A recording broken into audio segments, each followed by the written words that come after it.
السلام عليكم ورحمة الله وبركاته. ازيكم حبايب قلبي؟ عاملين ايه؟ يا رب تكونوا بكل خير وسعادة وهنا. النهاردة ان شاء الله هعمل معاكم ايس كريم الفراولة وايس كريم المانجا بطريقة جميلة جدا. يلا بينا بقى نشوف هنعمل ايه يا حبايبي. هنعمل بقى ايس كريم المانجا بالقشر. دي المفاجأة بقى، ما كنتش اتوقع ابدا ان القشر ممكن نعمل بيه ايس كريم، بجد طلع جميل جدا. ده القشر بتاعي، طبعا انا كنت جايبة مانجا وعملت القشر بتاعها، وهعمله معاكم دلوقتي. متجمد اهو زي ما انتم شايفين، لسه مطلعاه من الفريزر.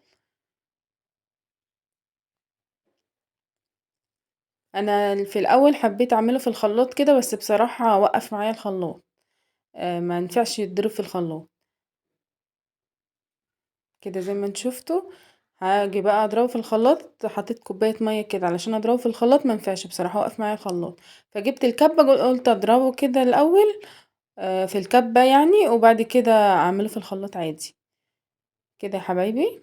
هبدأ اضربه في الخلاط كويس جدا، واصفيه زي ما انتم شايفين كده بالمصفى، علشان ما يبقاش فيه اي تفل ولا اي حاجة كده. المصفى تبقى بس ضيقة علشان تصفى معايا كويس.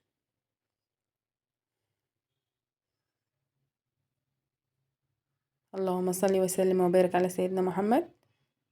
طبعا محدش كان يتوقع ان ممكن القشر بتاع المانجا يتعمل منه ايس كريم او يتعمل منه عصير، بس بجد بيبقى طعمه حلو جدا.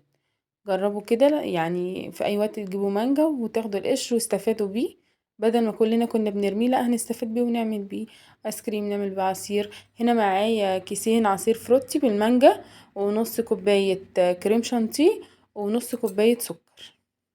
هنحطهم كده على المانجا بتاعتنا او على العصير بتاعنا، هقلبها كويس كده. بحط الكيسين الفروتي مانجا عشان بس يزود النكهة ويزود الطعم بتاع الايس كريم بتاعنا.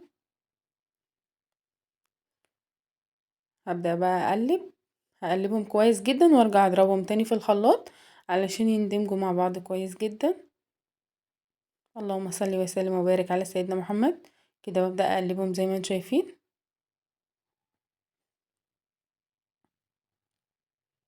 طبعا لو اول مرة تشوفي قناتي حبيبتي، ما تنسيش اللايك وتشتركي في القناة علشان يوصلك كل جديد ان شاء الله. بسم الله الرحمن الرحيم. طبعا بقلبه كده معاكم لغاية ما يتجانس كله مع بعضه كده. هنزل بقى الخليط بتاعي في الخلاط تاني علشان اضربه كويس زي ما انتم شايفين كده. بسم الله الرحمن الرحيم.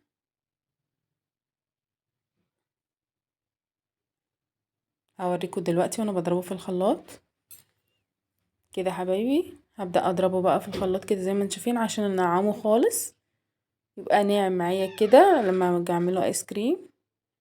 بسم الله الرحمن الرحيم. هبدأ احطه بقى 4 ساعات في الفريزر، وهطلعه واوريكم شكله بعد ما اطلعه.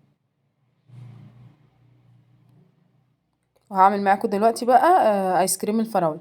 طبعا دي فراولة كانت في الفريزر عندي، طبعا هشتغل بيها على طول، مش هستنى ما تفكوا معايا، علشان هو الايس كريم بيحب الحاجة تبقى متجمدة كده، ما تبقاش فكة معايا. معايا هنا ربع كوباية كريم شانتيه، ومعايا علبة زبادي بالفراولة، ومعايا نص كوباية سكر، والفراولة طبعا بتاعتي هضربهم كلهم في الخلاط مع بعض. بسم الله الرحمن الرحيم. اللهم صل وسلم وبارك على سيدنا محمد. ربنا يحسن ما بين ايديكم يا رب. كده يا حبايبي نزلت كده بالفراولة، وهنزل بقى بالايس كريم والسكر وعلبة الزبادي، وبعدين هنضربهم بقى كويس جدا في الخلاط لغاية ما ينعموا معايا قوي. وبعد كده بقى هحطهم برضو في علبة بلاستيك او اي حاجة، وهحطهم برضو في الفريزر 4 ساعات 5 ساعات كده. نزلت بالزبادي كده زي ما انتم شايفين، وبعد كده هطلع بقى الايس كريم واوريهولكوا هيبقى شكله عامل ازاي. وده السكر. احط كمان معلقة عسل نحل، دي كمان بتعزز النكهة بتاعة الفراولة معايا، وكمان فايدة للاطفال بتاعتنا، في اطفال ما بيحبوش ياكلوا العسل، فلو حطيناه في عصير زي كده هيبقى جميل جدا. كده يا حبايبي بعد ما حطيناهم في علب بلاستيك كده زي ما انتم شايفين، هبدأ بقى ادخلهم الفريزر واوريكم شكلهم بعد ما اطلعهم. كده طبعا انا ما عنديش المعلقه بتاعه الايس كريم، كان هيبقى طعم يعني كان هيبقى شكله احلى من كده بكتير، بس بقى الواحد بيتصرف وخلاص. كده شكلهم بعد ما طلعوا من الفريزر. ان شاء الله تجربوا الايس كريم بطريقتي وتعجبكم، وانتظروني في فيديو جديد ان شاء الله، والسلام عليكم ورحمة الله.